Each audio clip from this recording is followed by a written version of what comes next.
Shalom. Puji Tuhan. Pada malam yang kedua kita kembali lagi hadir karena kita rindu mau terus mengalami zaman kuasa Roh Kudus dan dipenuhkan oleh Roh Kudus. Puji Tuhan. Bapak Ibu Saudara, tema saya pada malam hari ini adalah peran Roh Kudus. Kalau kemarin kita sudah belajar soal apakah Roh Kudus dan lebih lagi tema besarnya Roh Kudus adalah Tuhan. Jadi bukan lagi jadi satu keraguan dalam kehidupan kita, kita menyembah Allah yang benar atau tidak. Tapi kita betul-betul menyembah Allah yang benar, Dia Tuhan yang menciptakan langit dan bumi dan yang menciptakan kita boleh ada sampai hari ini. Amin. Dan Roh Kudus itu tidak sampai hanya berdiam diri Bapak Ibu Saudara. Roh Kudus seperti firman Allah katakan Dia penggerak, daya. Jadi punya peran dalam kehidupan setiap orang yang percaya. Bukan berarti kita punya Roh Kudus tidak akan mengalami hal yang luar biasa, tidak akan mengalami sesuatu hal yang terjadi dalam kehidupan kita. Tidak mungkin orang yang punya Roh Kudus hidupnya akan sama seperti yang dulu dengan yang sekarang. Ya, beda, pasti beda. Orang yang punya Roh Kudus dengan orang yang tidak punya Roh Kudus. Jadi saya mau bilang sama Bapak Ibu Saudara, bahwa kita menjadi orang Kristen itu spesial. Amin. Kita jadi pengikutnya Tuhan itu spesial. Kita jadi pengikutnya Kristus itu spesial. Dan menjadi satu hal yang harus kita banggakan ketika kita bisa mengaku dengan mulut kita bahwa Yesus adalah Tuhan. Ya, kenapa kita menjadi bahagia Bapak Ibu Saudara? Bukan berapa banyak nominal uang yang ada di nomor rekening Bapak Ibu Saudara. Bukan berapa besar rumah yang kau bisa diami. Bukan berapa banyak keluarga, anggota keluarga. Sehingga bisa hidup satu rumah dan sebagainya. Bukan Bapak Ibu Saudara. Tapi saya mau bilang kenapa jadi satu hal yang istimewa ketika kita jadi orang Kristen adalah kita menerima janji dari Tuhan. Amin. Kita menerima janji Tuhan. Di mana ada kepedulian Allah yang sangat besar ketika Dia tinggalkan dunia ini, Dia kembali kepada Bapa di sorga. Firman Allah katakan Dia tidak mau tinggalkan kita sebagai anak yatim piatu. Ibaratnya tidak ada yang membimbing, tidak ada yang menuntun. Makanya Dia kasih penolong yang siap sedia. Kalau kita panggil, kita serukan, kita aktifkan, Dia akan bekerja dengan dahsyat dalam hidup kita. Amin. Puji Tuhan Bapak Ibu Saudara. Jadi itu hal yang istimewa. Dia janjikan dan kita bisa mengalami, menerima apa yang Tuhan janjikan. Saya Bapak Ibu Saudara, kalau dengan Benaya minta mainan. Saya bilang sama Benaya, nanti minggu depan Momi akan belikan mainannya. Bapak Ibu Saudara tahu ditagih minggu depannya. Dia ingat sekali apa yang saya omongkan. Momi kemarin ngomong Benaya mau dibeliin minggu depan. Ini sudah lewat minggu. Momi mau beliin Benaya mainan. Dan ketika janji itu diberikan Bapak Ibu Saudara, ketika saya kasih mainan itu kepada Benaya senangnya setengah mati, sukacitanya setengah mati. Dan itulah yang juga menjadi harapan Tuhan Bapak Ibu Saudara, menjadi harapan besar dalam setiap kehidupan kita. Ketika Tuhan janjikan, kita menerimanya. Amin. Menjadi satu kebanggaan, menjadi satu kesukaan yang besar. Ketika kita punya yang dijanjikan oleh Tuhan, apa itu? Firman Allah sudah katakan, yaitu Roh Allah sendiri. Dan lebih lagi dijelaskan di dalam Yohanes 14 Bapak Ibu Saudara, di ayat yang ke-17 dan 26, 16, 17 dan 26. Tuhan janjikan sebagai penolong, seorang penolong, yaitu Roh kebenaran. Sebagai penghibur, yaitu Roh Kudus. Yang sebenarnya semuanya kalau kita mau lihat bahasa aslinya mengarah kepada Dia yang menciptakan seluruh isi dunia. Jadi itulah yang jadi satu kebanggaan kita lagi bahwa kita boleh ada menjadi pengikutnya Tuhan. Karena Bapak Ibu Saudara, kita punya Roh Allah yang tidak jauh. Amin. Kita punya Roh Allah yang tinggal dalam hidup kita. Kita bukan harus menyembah pada Allah yang hanya bisa ditemui kepada arah yang benar saja. Kita bukan menyembah Allah yang hanya bisa dijumpai dengan bahasa satu bahasa saja. Kita bukan Allah yang terlalu jauh. ketika kita mungkin ada gagal melakukan satu rutinitas, mau masuk ke gereja atau masuk ke tempat ibadah, ada gagal sedikit, gagal ketemu Tuhan. Kita enggak Bapak Ibu Saudara. Kita punya Allah yang bisa tinggal dalam kehidupan kita dan itu yang dijanjikan. Itu yang dijanjikan oleh Yesus ketika Yesus naik ke sorga, akan ada yang namanya seorang penolong yaitu Roh kebenaran, seorang penghibur yaitu Roh Kudus. Katakan Roh Kudus. Roh Allah yang tinggal di dalam kita, bukan jauh, dia dekat, dia di dalam kita. Ketika kita panggil saja namanya Yesus, kita merasakan kehadirannya. Amin. Ketika kita duduk saja, baru duduk, Tuhan, atau enggak usah panggil Tuhan, masuk dalam rumah Tuhan saja, kita bisa ngerasain hadiratnya kok Bapak Ibu Saudara. Sebegitu kita bisa semakin dekat intim dengan Allah, kalau hal ini kita dapati, janjinya jadi dalam hidup kita. Karena tidak semua orang Kristen yang masuk ke gereja bisa rasakan hadirat Tuhan. Tidak semua orang Kristen yang pulang berbeda dengan ketika dia datang.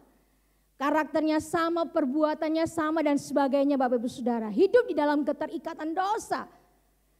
Jadi yang membuat beda orang Kristen Bapak Ibu Saudara adalah bagaimana hidupnya ada Roh Kudus dan dipenuhkan oleh Roh Kudus. Dipimpin Roh Kudus hidupnya. Yang menjadi penolong ini aktif. Ketika manusianya kita nggak mampu, dia hadir memampukan kita untuk melakukan setiap kehendak Tuhan. Ketika kita sedih, ketika kita mengalami satu hal yang luar biasa yang tidak mampu untuk menghadapi, dia yang menghibur, penghibur, dia datang menghibur setiap kita. Makanya Bapak Ibu Saudara, kita punya Allah yang tinggal dalam hidup kita. Coba panggil Yesus. Yesus. Kalau ada orang jin, sebut namaku 3 kali, aku ada di sini. Kalau kita Bapak Saudara, kita dekat, kita punya apa yang dijanjikan oleh Tuhan. Maka ketika kita memanggil namanya, kita masuk dalam hadiratnya, kita merasakan dampak yang dahsyat dan luar biasa. Ya, jadi itulah yang harus kita banggakan. Jadi mari coba Bapak Ibu Saudara katakan lagi, saya bangga jadi orang Kristen. Jangan cuma KTP, keluarin. Loh bukan Pak Gembala. Pas keluarin KTP tulisan Kristen udah ketakutan sekali. Pegang Alkitab keluar udah ketakutan sekali. Kita harus berani menampilkan siapa kita. Ya, jadi bangga Bapak Saudara menjadi orang Kristen karena kita bukan hanya menikmati setiap berkat, tapi kita menikmati siapa yang memberi berkat. Dia tinggal, dia bekerja dalam hidup kita kalau kita mengalami setiap janji Tuhan itu. Puji Tuhan, kita buka Bapak Ibu Saudara di dalam Yohanes 16 ayat 8 sampai ayatnya yang ke-11. Ayat 8 sampai ayatnya yang ke-11. Dan kalau ia datang, ia akan menginsafkan dunia akan dosa, kebenaran dan penghakiman. Akan dosa karena mereka tetap tidak percaya kepadaku, akan kebenaran karena aku pergi kepada Bapa dan kamu tidak melihat aku lagi, akan penghakiman karena penguasa dunia ini telah dihukum. Satu hal yang tidak boleh kita lupakan Bapak Ibu Saudara, bahwa kita ini syarat dengan perbuatan dosa. Karena apa yang menjadi keputusan besar Adam dan Hawa di Taman Eden membawa dampak sampai hari ini. Manusia lahir itu sudah pasti ada benih dosa. Tidak otomatis suci. Hidup di tempat yang penuh dengan dosa, ya ada benih dosa juga. Sehingga tidak perlu diajarkan untuk berbohong, anak kecil sudah tahu untuk berbohong. Karena ada bibitnya Bapak Ibu Saudara. Apalagi kalau di dalam keluarga sampai ada yang meneladani, tidak lagi takut berbohong karena orang tuanya juga suka berbohong. Jadi kita ini syarat sebenarnya untuk melakukan yang namanya perbuatan dosa. Melanggar setiap perintah-perintah Tuhan, keputusan-keputusan Tuhan. Ya, karena apa yang dilakukan oleh Adam dan Hawa waktu di Taman Eden. Yang pada akhirnya menjadikan kita ini hamba dosa. Yang menjadikan kita ini budak dosa. Yang mencengkram hidup kita. Yang juga membuat kita itu gak bisa kemana-mana, diikat kuat-kuat oleh dosa. Dengan kata lain begini Bapak Ibu Saudara, kalau sampai tidak, kalau sampai melakukan apa yang menjadi larangan Tuhan itu nggak bisa ditolak.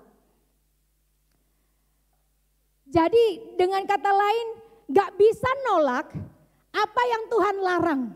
Kita nggak bisa nolak apa yang Tuhan larang untuk kita lakukan. Kalau kita terikat dengan dosa.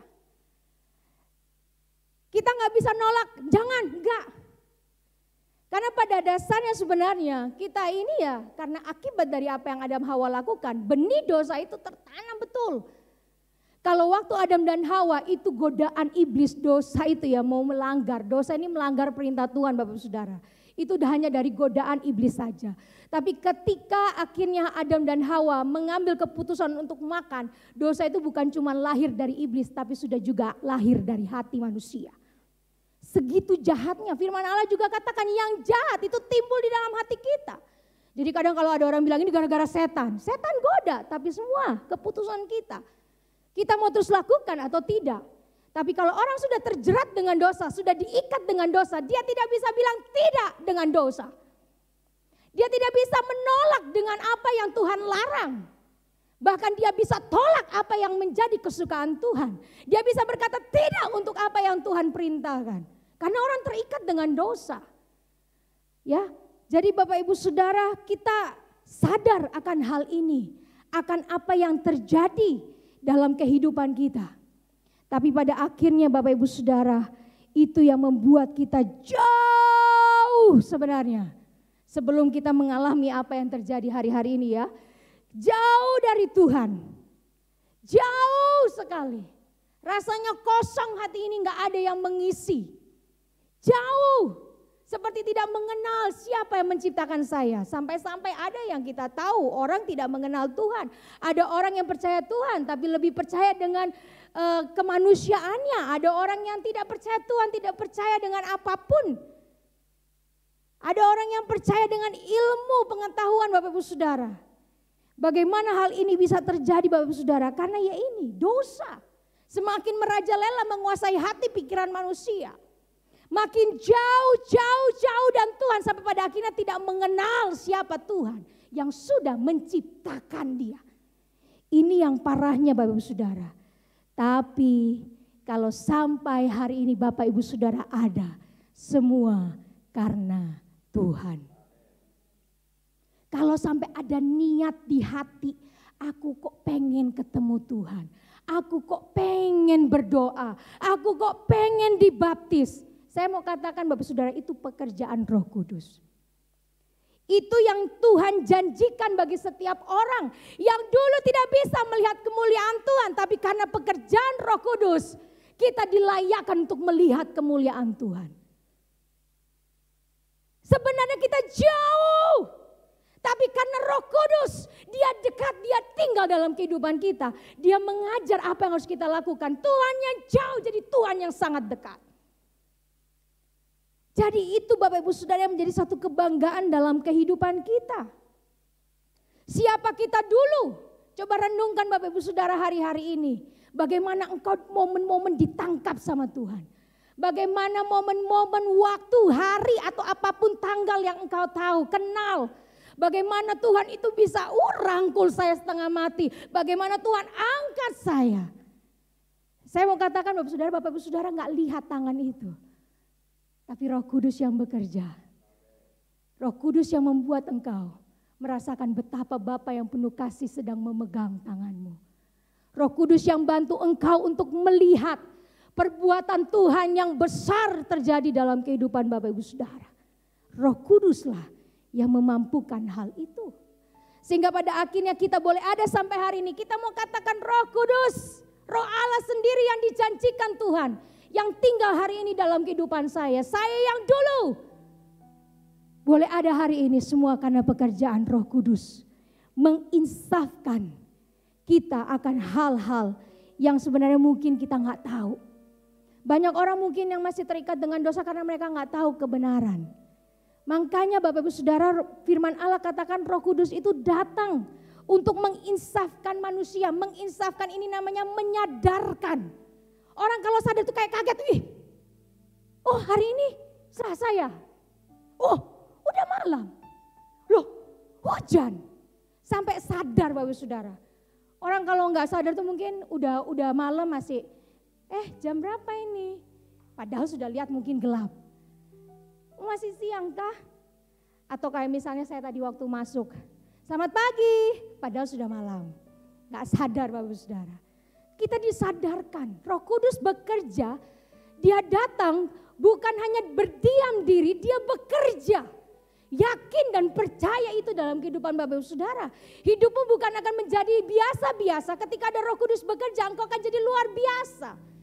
Firman Allah katakan engkau jadi sempurna seperti Tuhan, dan itulah yang menjadi target dalam kehidupan kita.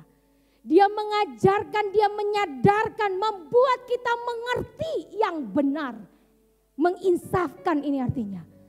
Jadi dulu kita mungkin gak tahu karena kita gak punya pengetahuan akan hal itu. Ini benar atau salah. Sampai pada akhirnya gak bisa dipungkiri ya. Yang namanya bohong saja, ada bohong kecil, ada bohong putih. Padahal Tuhan gak pernah mengajarkan ada bohong putih, ada bohong kecil. Yang namanya berdosa mengatakan hal yang tidak benar. Ya di atas tidak, ya tidak di atas ya. Itu berasal daripada iblis. Jadi Bapak Ibu Saudara, menyadarkan, membuat kita mengerti dengan benar. Sampai akhirnya kita tahu, oh ini yang benar, oh ini yang salah. Jadi kalau sampai benar, itulah yang harus kita ikuti. Menginsafkan tidak hanya tahu, tapi punya niat untuk memperbaiki yang salah menjadi yang benar. Ini pekerjaannya Roh Kudus Bapak Ibu Saudara. Kalau manusia kita gak mampu, manusia kita ini terikat dengan dosa. Kita mau mikir jelek aja gampang. Mikir Bapak Jeremy ini kok bajunya itu aja ya. Gak dikasih baju sama istrinya ya. Gampang Bapak Ibu Saudara. Tapi coba, Bapak Jeremy belum punya baju baru ya. Nanti saya mau belikan. Susah. Ukurannya XL katanya. Mau mikir jahat bisa. Ada orang di sebelah lagi ngomong-ngomong. Rumpi. Tapi rumpi firman Tuhan sebenarnya. Tapi kita lewat. Karena mereka mungkin jaga rahasia. Mereka diam. Wah ngomongin saya. Belum tentu. Mikir jelek itu gampang. Nah ini Bapak Ibu Saudara yang bisa buat kita berpikiran hal yang positif. Kita bisa tetap ibadah dengan hati yang tulus. Kita bisa punya hati yang mengampuni ketika disakiti. Kita bisa melakukan apa yang Tuhan perintahkan, berkata tidak untuk setiap dosa. Itu karena pekerjaan Roh Kudus. Makanya gereja bisa bertumbuh tidak lain karena pekerjaan Roh Kudus. Dan lihat, gereja makin berkembang jumlahnya karena Roh Kudus dinyatakan dalam kehidupan mereka. Jadi ini yang harus kita kejar sebagai orang Kristen. Jangan cuma tahu Yesus, dia Allah, memangnya sudah selesai mati dan bangkit kembali lalu naik. Tapi ada yang dijanjikan, Roh Kudus. Itulah yang akan terus membawa kita untuk semakin kuat dalam hidup kita. Dia akan menyadarkan akan dosa Bapak Ibu Saudara. Manusia gak tahu dosa itu bagaimana dulu. Apa itu dosa? Bahkan Adam Hawa pun waktu mereka makan, mereka gak tahu apa itu dosa. Tapi ketika mereka makan, mereka menikmati, mereka tahu mereka berdosa. Mungkin pada akhirnya kita dibutakan dengan hal-hal kenikmatan dunia. Yang pada akhirnya sebenarnya semua dosa itu tentang melanggar perintah Tuhan. Firman Allah katakan Bapak Ibu Saudara, bahwa akan dosa karena mereka tetap tidak percaya kepadaku. Jadi ngomong dosa itu bukan cuman mencuri, ngomong berdosa itu bukan cuman berdusta, ngomong dosa itu bukan cuman tidak beribadah, bukan Bapak Ibu Saudara. Firman Allah jelas katakan orang berdosa bisa dikatakan berdosa. Ini Roh Kudus yang mengajarkan, menginsafkan setiap kita. Kalau orang berdosa adalah kalau orang itu tidak percaya kepada Tuhan, kepada Yesus. Sekarang bagaimana kita mau taat kalau kita sendiri nggak percaya? Jadi harus diawali segala sesuatunya dan ini akan dikerjakan Roh Kudus. Makanya anak-anak Tuhan, orang-orang Kristen hidupnya akan makin berkembang kalau diawali dengan yang namanya hidup percaya dulu kepada Tuhan. Sehingga ketika kepercayaan kita utuh untuk Tuhan, untuk melakukan perintah Tuhan gak susah. Melakukan perintah Tuhan itu seneng, enak. Dibilang jangan bohong gak apa-apa. Banyak anak sekarang, jangan bohong, mami ngomel. Dibilang jangan mencuri. Oh ya enggak. Bahkan ketika dibilang, hey, ampuni. Oke. Ketika Roh Kudus bilang ampuni, siap. Siapa yang bisa lakukan? Roh Kudus. Menginsafkan kita akan dosa. Sehingga kita tahu mana yang benar, mana yang salah. Karena kita tahu kita percaya dan siapa dia yang kita percaya. Ketika kita percaya, maka ada ketaatan yang akan lahir dalam kehidupan kita. Kalau sebelum kita dipimpin oleh Roh Kudus, Bapak Ibu Saudara, bohong itu biasa. Orang mau nipu sana sini biasa. Gak ada yang namanya di sini, gundel-gundel atau apa. Mau marah sama orang biasa. Marah aja. Tapi kalau orang dipenuhi Roh Kudus, Bapak Ibu Saudara, lihat. Mau marah, kayak ada itu pekerjaan Roh Kudus. Mau menghakimi, Roh Kudus yang akan mengajar. Sudah, kamu percaya saja dengan Tuhan, apa yang akan dia buat, taat. Maka akan ada sesuatu hal yang dahsyat terjadi. Tapi ketika coba orang sudah dipimpin Roh Kudus, bohong, aduh hati saya kok gelisah ya, kok gak tenang ya. Itu Roh Kudus yang lagi bicara. Jangan tutup kuping, jangan sampai tutup hatimu. Dengar, lakukan. Karena kalau sampai kita melakukan apa yang menjadi perintah Tuhan, lihat Tuhan buat yang dahsyat dalam hidup Bapak Ibu Saudara. Hidupmu jadi jauh lebih baik. Kalau dulu engkau dikenal pemarah, engkau dikenal sekarang penyabarnya setengah mati. Dan siapa yang diberkati? Orang sekitarmu. Gak usah ngomong orang sekitarmu, keluargamu diberkati dengan karaktermu yang baru. Karena apa? Ada Roh Kudus yang bekerja. Akan kebenaran, bicara soal memang Yesus dialah kebenaran itu sendiri. Yesus yang memang pernah lahir di Bethlehem, besar di Nazaret. Dia juga yang mengadakan mujizat 3,5 tahun, yang lumpuh berjalan, yang bisu berbicara, buta melihat, Bapak Saudara, bahkan yang mati bangkit.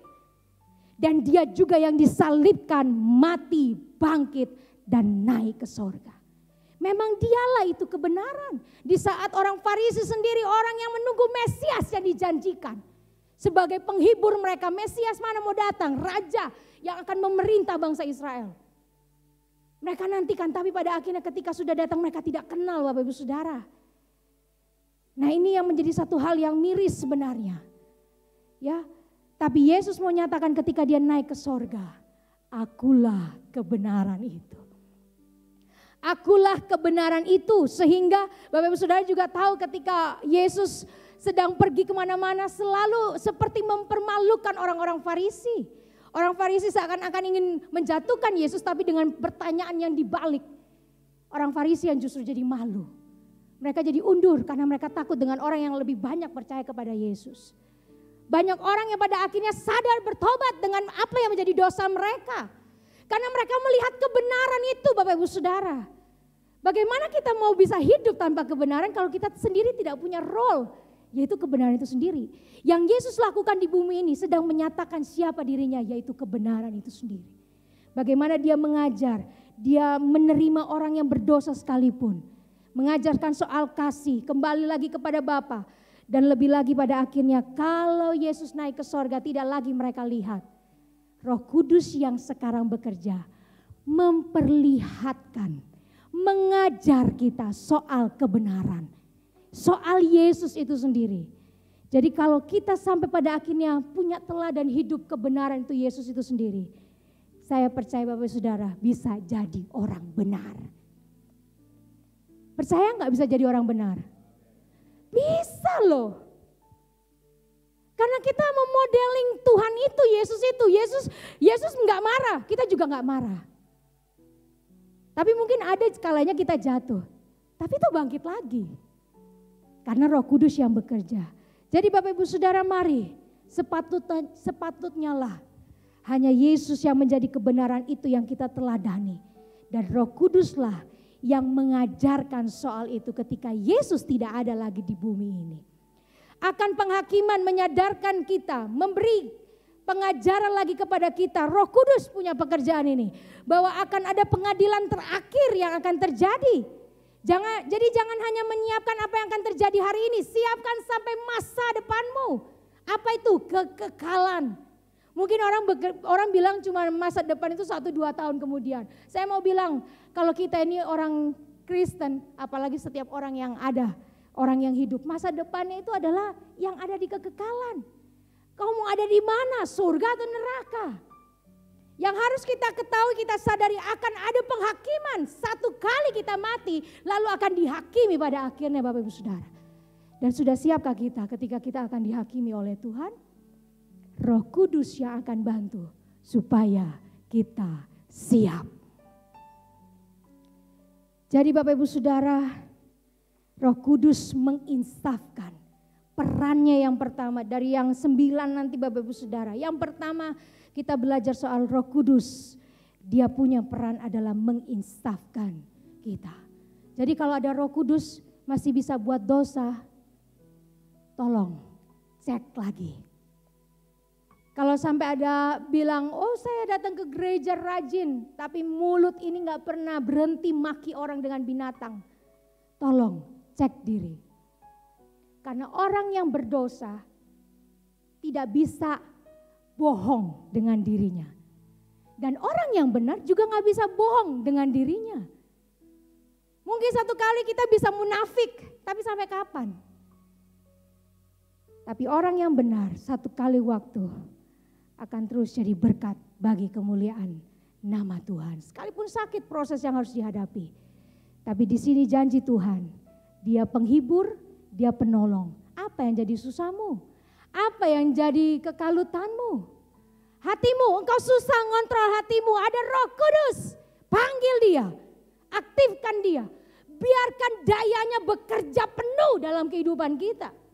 Dia gak kerja cuman kecil. Seperti mungkin kita menggerakkan motor saja, enggak Bapak Saudara. Kalau bisa dibilang sampai menggerakkan bumi pun ya, istilahnya dayanya itu mungkin bisa Bapak Saudara. Jadi mari kita mau kejar Roh Kudus itu yang berperan dalam kehidupan kita. Dan kita nikmati perannya yang pada akhirnya membuat kita jauh dari dosa, dekat dengan kebenaran. Amin. Mari kita mau hidup terus dekat dengan Tuhan. Dan kalau kita boleh ada sampai hari ini, semua hanya oleh karena kemurahan Tuhan. Mari Bapak Saudara ambil posisi.